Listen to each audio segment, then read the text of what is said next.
Have you ever actually stopped to think about how we calculate the massive energy footprint of modern hospitals? I mean, think about it. These are incredibly complex, sprawling facilities, and they are running 24/7.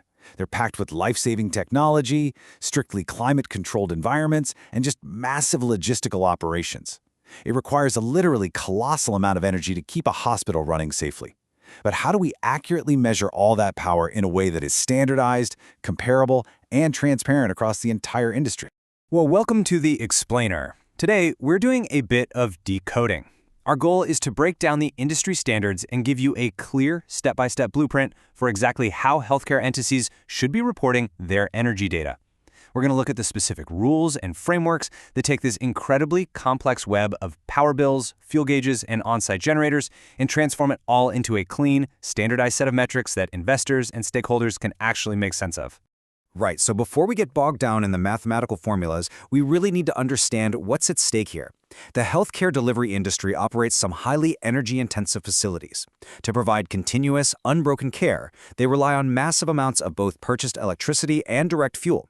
And this high-energy dependency directly exposes them to major price fluctuations, market volatility, and climate impacts. So managing this isn't just some environmental checkbox, it is a critical operational and financial imperative for the actual survival of the healthcare system. Okay, let's dive into this. The Sustainability Accounting Standards Board, or SASB, which is actually now part of the IFRS Foundation, is the official framework that standardizes all this sustainability data for investors globally. It basically takes the guesswork out of reporting. By following this standard, an investor can look at two totally different hospital systems, maybe on complete opposite sides of the country, and actually compare their energy footprints apples to apples. Now, within this vast framework, we are zooming way in on one very specific row in the SASB Healthcare Delivery Table, code HC-DY-130A.1. That's the Energy Management Disclosure topic. This specific code dictates three distinct, mandatory, quantitative metrics that healthcare entities absolutely must report regarding their energy use, and we are going to unpack every single one of those three metrics today. Here is our roadmap for the explainer.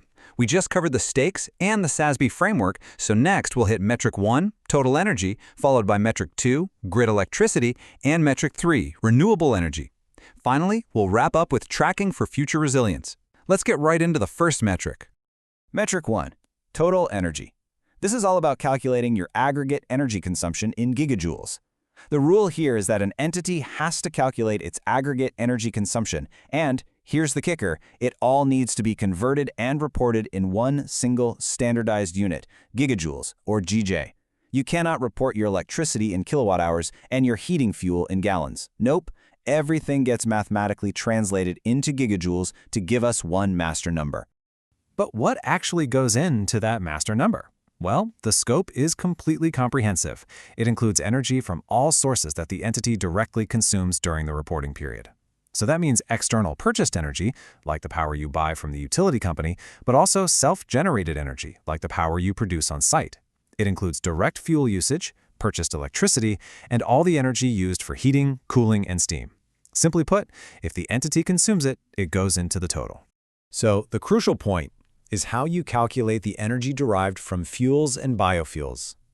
The SASB standard is very strict here. You must use higher heating values, or HHV, which are also known as gross calorific values. You can't just estimate these numbers or guess.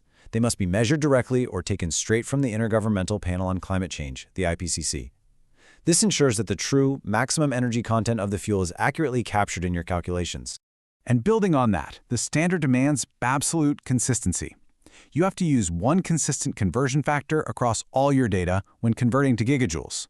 Whether you're converting kilowatt hours of solar energy from your roof or calculating the gigajoules from a backup generator's biofuel, the underlying methodology cannot jump around. Using one consistent conversion factor across all data types guarantees the integrity and the comparability of that final gigajoule number. All right, moving on to metric 2, grid electricity. Specifically, what percentage comes from the grid? We're shifting gears a bit here. We are moving from a raw quantitative number, the total gigajoules we just talked about, to a percentage calculation. This metric asks a really direct question to gauge vulnerability. Of all that total energy you just calculated, what percentage is coming directly from the external electrical grid? And this brilliantly illustrates the math required for metric 2. It is so simple. You just take your purchase grid electricity and divide it by the total energy consumption we calculated in metric 1. The resulting slice of the pie shows exactly how reliant the healthcare facility is on conventional, external utility grids versus other sources, like on-site generation or direct fuel. It's a massive indicator of grid dependence. Next up, metric 3, renewable energy. This is about defining and claiming renewable sources. Now, this is where things get a bit more complex, because we have to calculate the exact percentage of renewable energy consumed. But the standard has very specific, rigorous rules about what actually counts as renewable and the exact legal mechanisms required for a hospital to officially claim it. First, let's look at the allowed sources. The SASB standard defines renewable energy as sources that replenish at a rate greater than or equal to their rate of depletion. This includes the usual suspects, right? Geothermal, wind, solar, and hydro. It also includes biomass, but there is a major caveat here. To count biomass, the standard strictly requires third-party certification, like from the Forest Stewardship Council or the Sustainable Forest Initiative, just to prove the materials were sourced sustainably.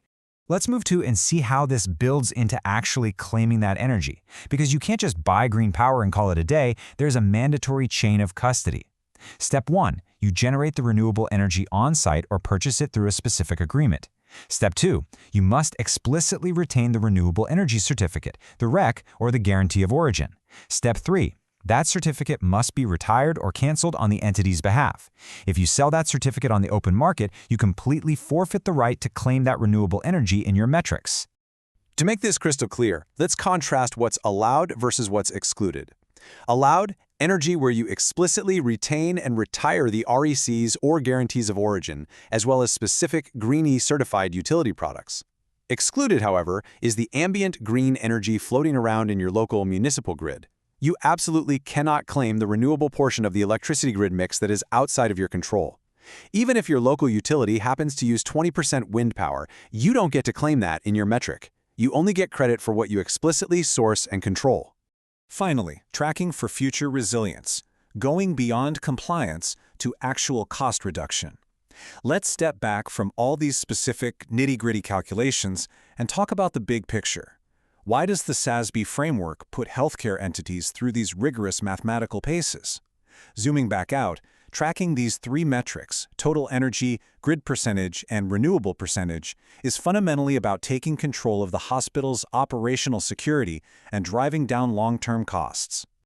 Now, what's really interesting about this slide is this direct quote, which basically summarizes the core philosophy of the standard. Entities that improve energy efficiency may decrease costs and limit exposure to energy price fluctuations. By standardizing this data, hospital administrators and investors can actually see where the operational vulnerabilities are. It proves that managing this environmental metric isn't just good for the planet. It is ultimately about protecting the hospital's bottom line in a highly volatile energy market. Which brings us to our final thought for this explainer. The healthcare industry is built on saving lives, not just managing facilities, right? But when healthcare entities actually master their energy footprint, using these rigid reporting metrics, when they drive down total consumption, optimize their grid reliance, and strategically invest in renewable sources, how much more capital can be redirected away from utility bills and toward actual patient care? It's a pretty powerful reminder that every single dollar saved on operational efficiency is a dollar that can support the ultimate mission of healthcare. Thank you so much for joining me, and I hope this gives you a completely new perspective on the true power of standardized energy metrics.